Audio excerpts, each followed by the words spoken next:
Anak itu jawab, ini Merak Afrika Romo. Oh, ini Afrika? Iya, oh ya sudah.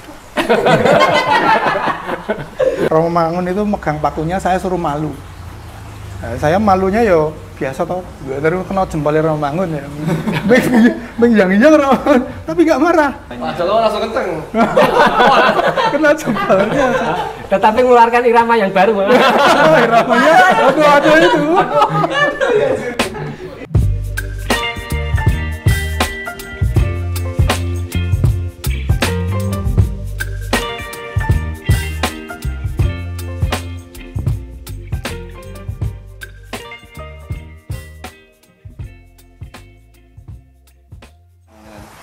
Luar biasa. Apa lagi? Apa lagi? Ayo, siapa yang nambah? Nanti saya nambah lagi. Keren nih. Ternyata Romo suka komedi juga. Iya. Suka komedi, selain suka komedi juga ngeyel. Cukup ngeyel juga ya. Tadi Pak Joko cerita tentang apa kalau jatuh nggak mau ditolongin, tapi sekalinya nggak ditolongin malah minta tolong. Terus ngomong-ngomong soal tidak bisa tadi ya, peristiwanya Mbah Marjo ya. Jadi ini karena di sini dulu kan pohon mangga ya. Iya. Itu ditebang. Nah, Romo Mangun itu kan cinta sekali dengan lingkungan. Iya. Nah, maka ketika itu ditebang dia marah sekali. Marah. Kemudian Mbah Marjo suruh diambil, disambung lagi. Wah, sama mengatakan tidak bisa. Romo itu udah putus, udah potong. Sudah dicoba? Belum, sekarang dicoba. Nah, maka kemudian dicoba, disambung lagi diikat itu. Kemudian beberapa hari kemudian ya Mas Joko ya, mulai layu itu. Kemudian Mbah Marjo itu, betul kan Romo? Nah, baru kemudian Romo, ya, tetapi kan sekarang kan sudah dibuktikan. Kalau kemarin kan nggak ada buktinya. Nah, jadi dia Romo itu memang kadang-kadang sok gawe geli tur ya sok gawe mangkel gitu. Kayak pernah baca ya, itu ceritanya kayak ditulis di Iya, di buku Willy Wisdom itu. Ada saya Pak Wandi itu menulis di sana. Oh iya keren. Oh iya Daily Wisdom ya. Itu cerita-cerita. Mungkin anak-anak bisa baca itu lucu-lucu di sana. Lucu-lucu soalnya itu. Kejadian-kejadian unik itu bersama Romo. Oke. Tadi kita sudah ini ya ngobrolin tentang pertama kali Pak Bin, Pak Joko dan juga Pak Wandi itu bertemu dengan Romo Mangun. Nah, kita ini deh minta fakta unik gitu ya. Kita fakta unik yang ternyata mungkin orang-orang di luar belum tahu nih mengenal Romo Mangun ini seperti apa sih. Setelah tadi kan first impression ya, pertama kali ternyata Romo Mangun itu orangnya yang tegas gitu, kemudian tidak ada kata tidak bisa gitu, haram gitu kalau tidak bisa gitu. Nah, ketika seiring berjalannya waktu, akhirnya kan Pak Joko, Pak Bin dan Pak Wandi kan mulai bekerja sama dengan Romo Mangun.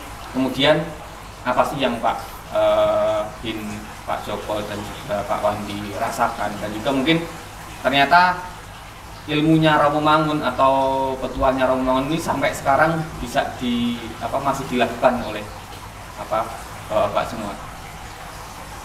Yang jelas yang masih membekas sampai saat ini, Romo itu kan sangat peduli sekali ya. Tidak hanya peduli pada lingkungan, tetapi juga sangat tahu persis dengan teman-teman yang menemani Romo di sini. Jadi Romo itu selalu ingat dengan momen-momen ulang tahun teman-teman. Jadi saya pertama kali itu dirayakan, itu tidak di rumah dirayakan ulang tahun itu, justru di tempat ini. Sama Romo Mangun. Iya. Dan waktu itu sebenarnya ya enggak menurut saya ya apa lagi. Jadi hanya minuman sekotel itu juruh kayak buah rajangan itu loh sama Mbak Dini itu. Saya pikir Romo itu begitu perhatian banget ya ternyata. Itu yang pertama. Kemudian yang kedua, Romo itu kan orangnya disiplin banget. Disiplin banget. Jadi dulu saya kantornya itu di atas ini. Kemudian Romo itu di kamar yang ini ya. Nah, karena sudah jam 3 itu saya pulang. Saya sengaja kemudian turun. Kemudian, selamat sore Pak Wandi, mau kemana? Mau pulang Romo, ini sudah jam 3. Oh gitu ya. Padahal di sini ada saya. Kok diam aja? Jadi sapa, menyapa. Jadi ketika kita itu hidup bersama, kemudian mau meninggalkan tempat, itu Romo minta mbok yo pamit gitu loh. Nah itu yang sampai hari ini itu ya saya masih selalu ya. Maka ketika di sekolah itu ya sapa sik ono tak agali sik. Jadi itu sekarang itu iya itu bagi saya menarik, artinya bahwa Romo itu mengajari ya di situ ada orang untuk disapa gitu ketika mau lewat atau mau apa. Nah jadi sapaan ini menjadi apa ya, menjadi penting yang selalu diugemi oleh Romo Mangun. Maka tidak heran kemudian ya kalau Romo itu temennya banyak karena memang dia suka menyapa. Pak Wandimu sekarang kan ngajar bahasa Jawa, Iya. menekankan itu ke Iya, teman-teman betul. ya. Sampai saat ini masih bro, ke anak-anak bahkan anak SD Pak Wandi masih menyebarkan Sampai 3 kata ajaib ya, 3 kata nuwun. Iya. Iya. Kula nuwun, matur nuwun. Nuwun, Iya. matur nuwun, sama nuwun ngapunten. Nuwun ngapunten. Ya. Oke, kalau dari Pak Bin, monggo Pak Bin. Ya kalau dari saya ngawali ngulangi tadi ya kata nggak bisa ya. Saya juga punya diberikan suatu kesibukan, bukan pekerjaan menurut saya. tantangan ya. Jadi saya membuat mengolah plus pun yang sekarang Matematika. matematika itu. Model Belanda ya. Kan cuma pekerjaannya kan cuma saya tuh nempel menghapus bahasa Belanda. Pada sudah ada gambarnya pisang, bahkan macam-macam gambarnya yang saya tahu. Terjemahannya juga sudah tahu, sudah ada dipersiapkan, tinggal nutup. Saya bingung gitu. Jadi Romo Mangun kalau lihat saya pekerjaan cuma nanya sudah selesai belum, ya udah. Saya nggak pernah mengatakan nggak bisa, tapi saya sudah selesai belum, karena sudah selesai. Tanyaannya seperti itu. Kalau tanyanya bisa enggak, saya mungkin jawabnya enggak bisa. Saya jawab sudah belum. Ya sudah, lanjut dicari terus. Hampir 3 bulan saya. Kalau Romo lihat mau tindakan lihat mampir, sudah belum, ya sudah. Cari lagi. Berarti Gitu terus. Jadi saya kepercayaan ya? suruh nyari. Sampai Gitu. bisa. Saya terus bingung, terus mencari iki piye gitu. Wah, saya kan malu ditanya terus. Tiba-tiba saya memotong tulisan kereta. Kereta itu tak tempel ke kereta kuda atau kereta andong, tak tumpuk gitu. Terus lagi ono pisang, tak cari nama pisang, tak tempel pisang. Begitu Romo lewat lagi berapa hari sudah gimana? Ketemu ini. Lah ya ngono kuwi. Iya, kasih tahu Iya, tampaknya Romo kan menghargai proses gitu ya. Suwe ra apa-apa. Suwe enggak apa-apa, tetapi bahwa proses apa ya? Ahanya itu ketemu. Aha dari kita itu ya. Jadi di situ tadi saya punya pedoman sampai sekarang. Jadi saya mikir, jadi kalau istilah barang ketok itu bisa diolah, kecuali nak raketok setan. Itu raketok itu susah dicari. Tapi kalau barang kelihatan, ya itu mesti bisa dicari. Mungkin Romo Mangun seperti itu. Jadi ini ketok lu melohol. Tapi saya nggak tahu muji atau enggak bagaimana, tapi Romo selalu bertanyaan seperti itu. Selesai? Belum. Enggak pernah selesai enggak dia itu. Udah rampung? Belum. Aku jawabnya gitu terus. Ya saya tenang saja, enggak takut nanti dimarah karena hari sebelumnya nggak usah takut. Jadi saya tetap kayak gitu. Tapi setelah itu saya lancar membuat sesuatu, lalu saya tinggal mengerjakan yang lain ya seperti itu. Jadi salah itu bagi Romo tidak masalah. Ulang. Jadi kalau gini, ini coba lebih bagus bagaimana? Gitu.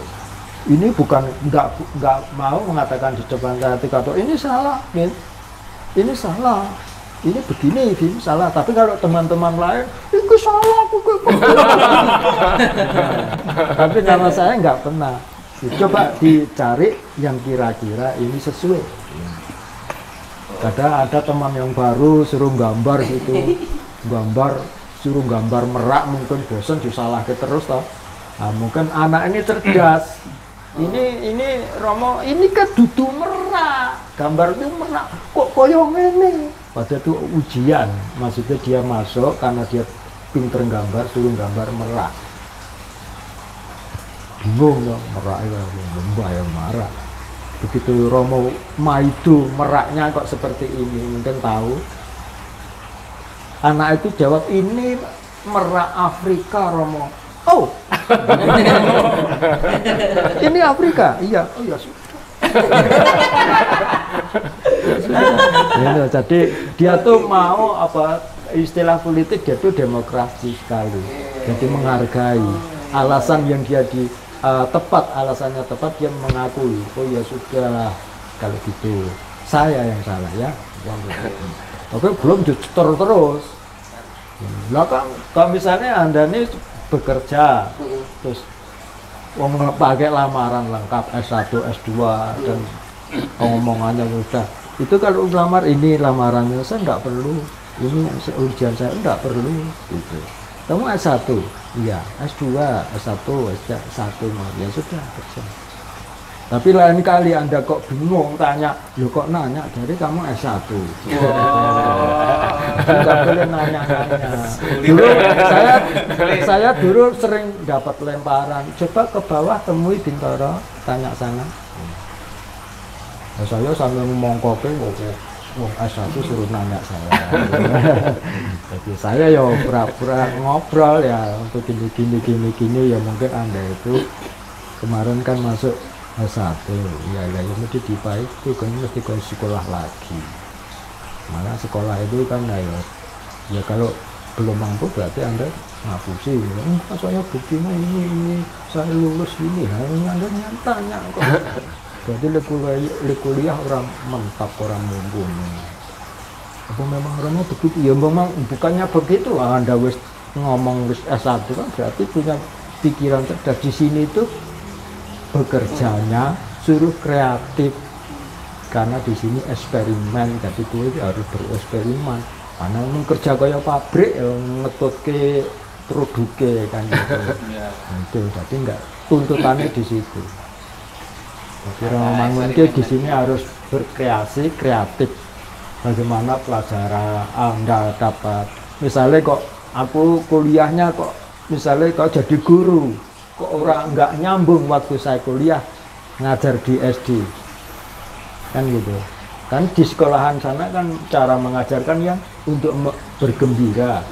Nah itu kan bisa. Anak-anak itu kan belum tentu kata Romangun kan anak-anak itu mesti males, nggak ada yang rajin.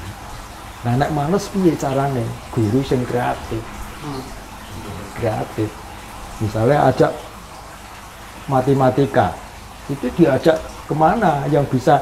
Misalnya baru datang guru masuk kelas saja, bocah-bocah wis begini, kan males. Langsung ngerjaan atau ketakutan atau macam lah. Guru harus bertanya kenapa, mau apa, bagaimana lah itu menyambung. Ayo kalau gitu ayo jalan-jalan kan gitu. Diajak beruang ke tempat parkiran itu nomor plat nomor hitung dikali ditambah anak mesti gembira. Nah, itu ala Mangun seperti itu. Jadi nah, jadi sama seperti misalnya kok ya itu supaya anak itu tidak jenuh. Tapi sebagai guru harus bisa nyambung dengan materi pelajaran itu bagaimana. Misalnya diajak ke pasar, lalu bertanya, ini berapa harganya, berapa, habis berapa ini? Kalau ini ditambah kali ini, tambah ini berapa? Itu hitung-hitungan juga. Jadi anak-anak itu seperti itu. Jadi Mangun itu bangunlah anak itu supaya senang belajar. Mesti males. Kita kan ngerasa ke sekolah itu, sampean kan ngerasa ke sekolah, wah guru nih kadang sebel kan. Gitu. Jadi mengajak anak-anak kreatif seperti itu. Misalnya bahasa Inggris, bahasa Indonesia itu ya diajak kemana, warnanya apa, pohon ini dan ini pisang apa itu bahasa. Di Romangun mengarah, bukan mengarahkan seperti itu, tapi guru itu dituntut kreatifnya mengajar seperti itu. Jadi kalau kemarin go heboh ngomong apa banyak wali murid sing misi-misine Mangun hilang dan sudah berubah karena seperti itu, ngerti sih kok ngendi kan gitu, susah. Mereka itu enggak tahu kemana-mana. Ya itu kalau itu pendidikan semacam itu, bawa ke tempat parkiran, diajak ke pasar itu ya kuwi jawabannya ya Anda tahu kan itu. Jawaban ini loh gaya Mangun, pendidikan seperti ini. Jadi anak-anak itu senang dan bisa belajar lah. Tinggal guru menilai. Oh, hitung-hitungannya lancar. Nah, itu terus nanti diulang. Diulang di kelas seperti itu. Itu yang saya tekankan. Jadi seperti saya di sini ya gitu. Harus ditemukan sendiri. Saya tuh di sini ditawari, ditanya deh, mau belajar apa? Mungkin karena saya nggak punya bekal apa-apa tadi, ditanya kamu mau belajar apa? Ya itu tadi saya tuh jawab, kalau saya belajar mendengar, ya mungkin mendengar Romo cerita atau ngajari, saya mungkin jenuh. Saya tidak melihat. Nah, sekarang apa yang saya lihat itu dipelajari. Itu jadi yang kalau saya jawab, saya ingin lihat aja Romo, lihat ya sudah. Nah, saya tidak ngerti nyambung seperti apa, padahal saya jawabnya gitu. Nanti melihat mungkin ya sudah pun dulu aku aja wis. Gitu. Nah, saya jadi melihat itu. Maka saya kan sekarang di sini ya otak adik sendiri. Lakukan sesuatu ya, dicoba dulu sendiri. Gitu ya. Jadi saya tetap melihat, misalnya di sini lab ngobrol itu ya saya lihat, tak dengar, tak lihat. Kalau tahu yang surah bener, apa yang coba tengok misalnya mengguyu, biasanya mengguyu, mendengar mau tak mantul sisi ngomong tukang milik kan, kredibilin nanti kan gitu. Nah, saya nilai kadang saya nggak di kesempatan ngomong Roma itu ya ngomong kan gitu. Jadi kebebasan seperti itu, jadi memang harus diberi kebebasan. Jadi saya diajari Romo Mangun kalau ngomong di mana-mana itu nggak ada sopan santun. Untuk sementara jabatan tua muda dilupakan. Karena demokrasi tadi ya, demokratisme. Jadi Ide itu dihargai. Nggak boleh sungkan-sungkan siapapun yang di depan.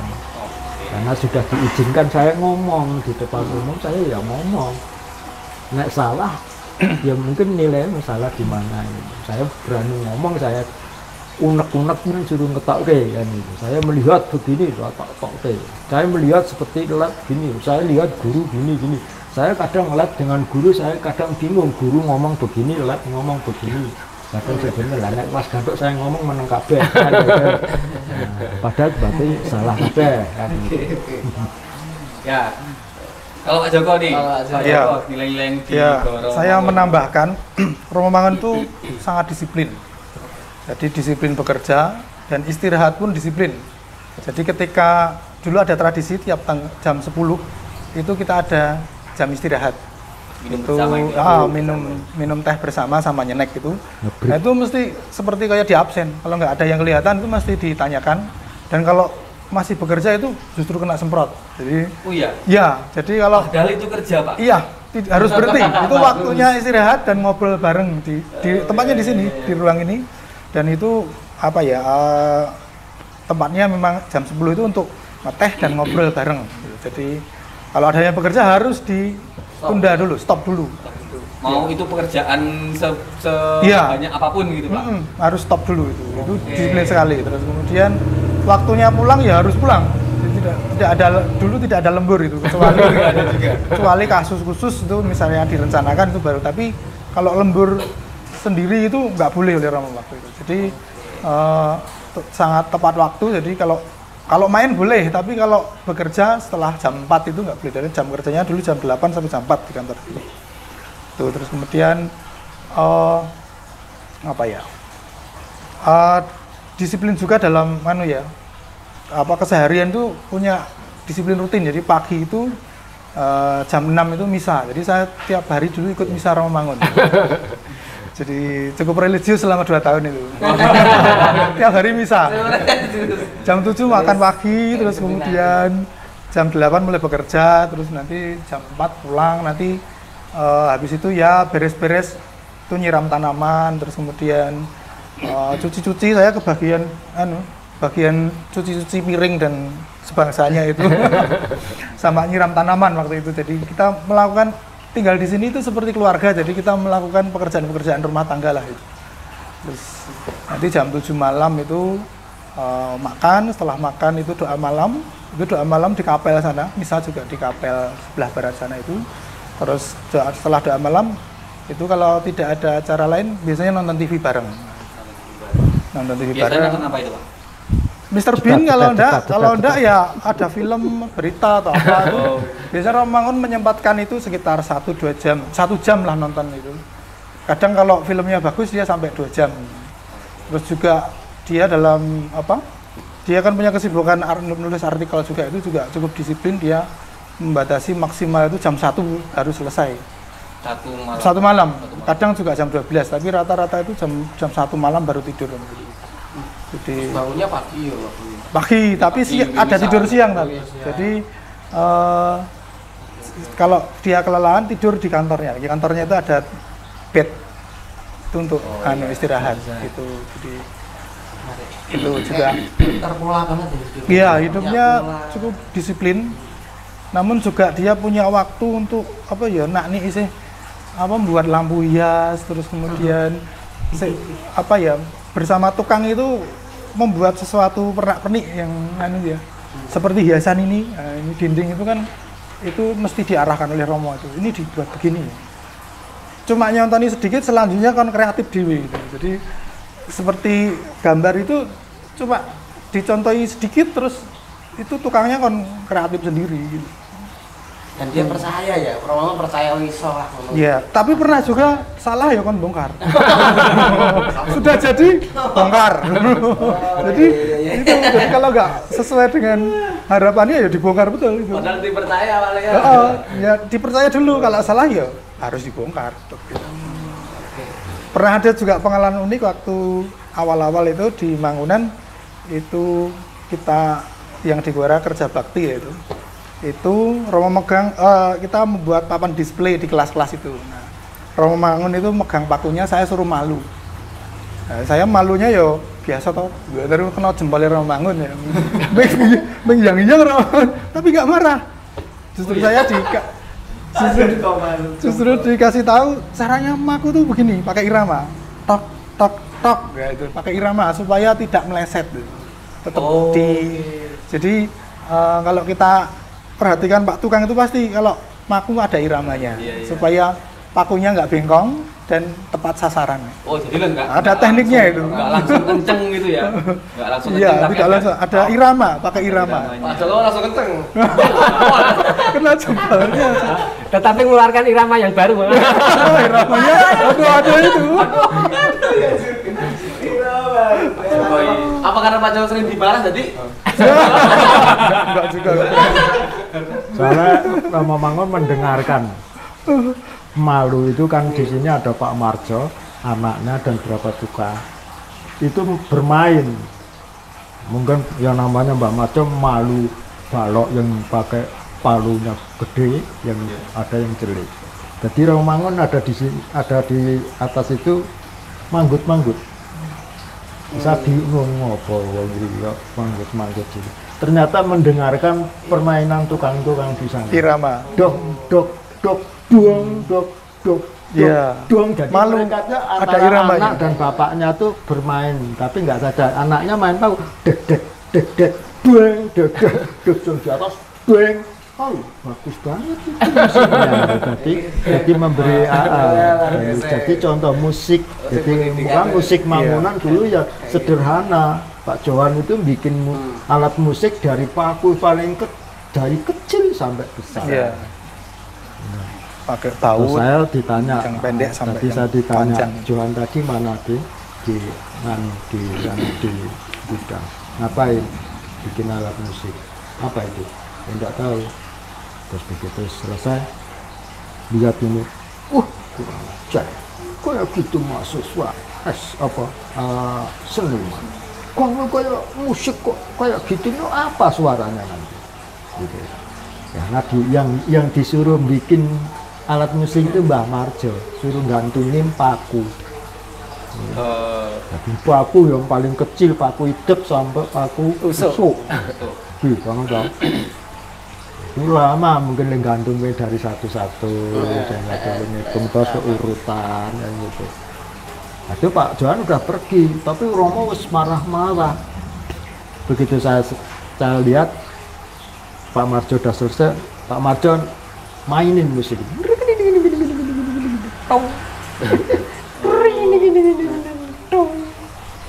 Terus Romo bangun bilang, udah selesai kerjamu.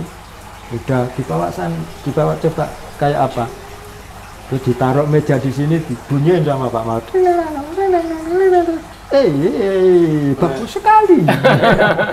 Tadi marah-marah. Pak Johan dinya itu. Mana tuh sih kayak gitu, orang nggak punya kemajuan kayak begitu kok isi, gitu. Berarti harus percaya diri dulu. Jadi setelah itu mengakui bahwa itu benar. Ini cocok buat Mangunan gitu. Jadi ini seperti ya. Jadi pendidikan musik itu tidak perlu ke yang permainan yang macam-macam. Jadi saya mengoreksi bukan pendidikan musik, tapi musik pendidikan kalau musik pendidikan. Punya sains. Iya, rasa. Rasa musik tadi kayak Olah rasa. tang des. Itu Pak Marjo aja yang tukang itu dimintai pendapat. Kalau sudah ada musik Pak seperti ini, mbon ngaten niki Pak Marjo punya penggali apa, tambahan apa? Anu bambu ini kok dipotong, terus jadi, terus nanti sampai kertas semen. Kertas semen nanti udah ditabung lah, bilang boten. Itu dibuktikan, dibikinkan, dotong, wah ini pendidikan apa gitu. Jadi Romangun selalu yang bikinan yang itu yang disebut eksperimen. Jadi memang nggak perlu eksperimen, nggak perlu susah-susah kan. Ya pun jadi yang dicari itu alat musik semacam itu mungkin yang kalau diperagakan di sana di Mangunan itu bisa menjawab orang-orang yang merasa kehilangan visi misi Mangun yang kuwi gitu. Mas Marjo tuh berarti punya banyak cerita tuh. Masih tapi di Magelang itu kan? Iya, ditempel. Rumahnya tempel. Oh, nang sana itu. Masih ingat tapi udah agak ini lupa-lupa tua.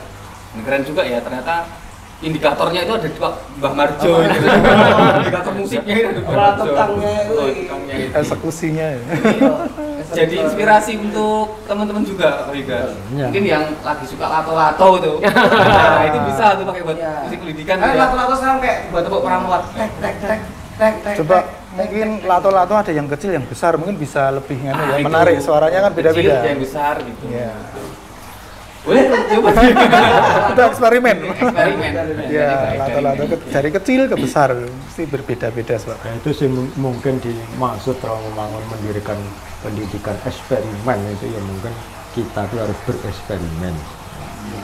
Mau rasa sendiri golek kemana-mana. Iya. Karena nggak takut salah, kalau salah kan tinggal dibongkar. Iya. Salah tinggal Berarti benar. paling disengeni. Nah, sekarang dinamika edukasi dasar sampai ngerti lah Gimana itu, Pak? artinya?